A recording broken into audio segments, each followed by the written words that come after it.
lis les livres avec ChatGPT, livre par livre, page par page. Et il m'a dit le niveau de traduction est hors du commun. Mm.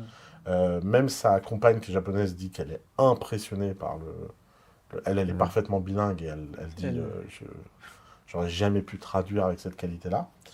Et donc aujourd'hui, lui se retrouve à avoir fait un immense upgrade de sa peinture parce que d'un seul coup, il a eu accès à ces techniques. Mm. Mhm. Et je pense que là, c'est pour ça qu'on est à un croisement assez intéressant avec le Japon, c'est que la crise démographique et la crise politique qui arrive, et la crise économique qui arrive, qui est vraiment inévitable Mm, en mm, fait, mm, va être accompagnée d'un accès là où les Japonais avaient traditionnellement mis des barrières.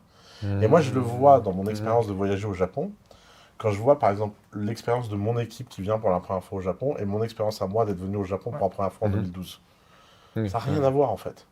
Moi en 2012, trouver une adresse, c'était impossible. Mais impossible. Genre, tu vois, genre, rentrer dans un restaurant qui n'était pas Foreigner foreigner friendly. friendly, c'était impossible.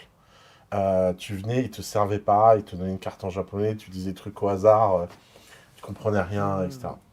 Maintenant, là, on a été dans un izakaya à côté, on était à Shibuya, Mhm. on rentre dans un izakaya qui était vraiment pas foreigner friendly.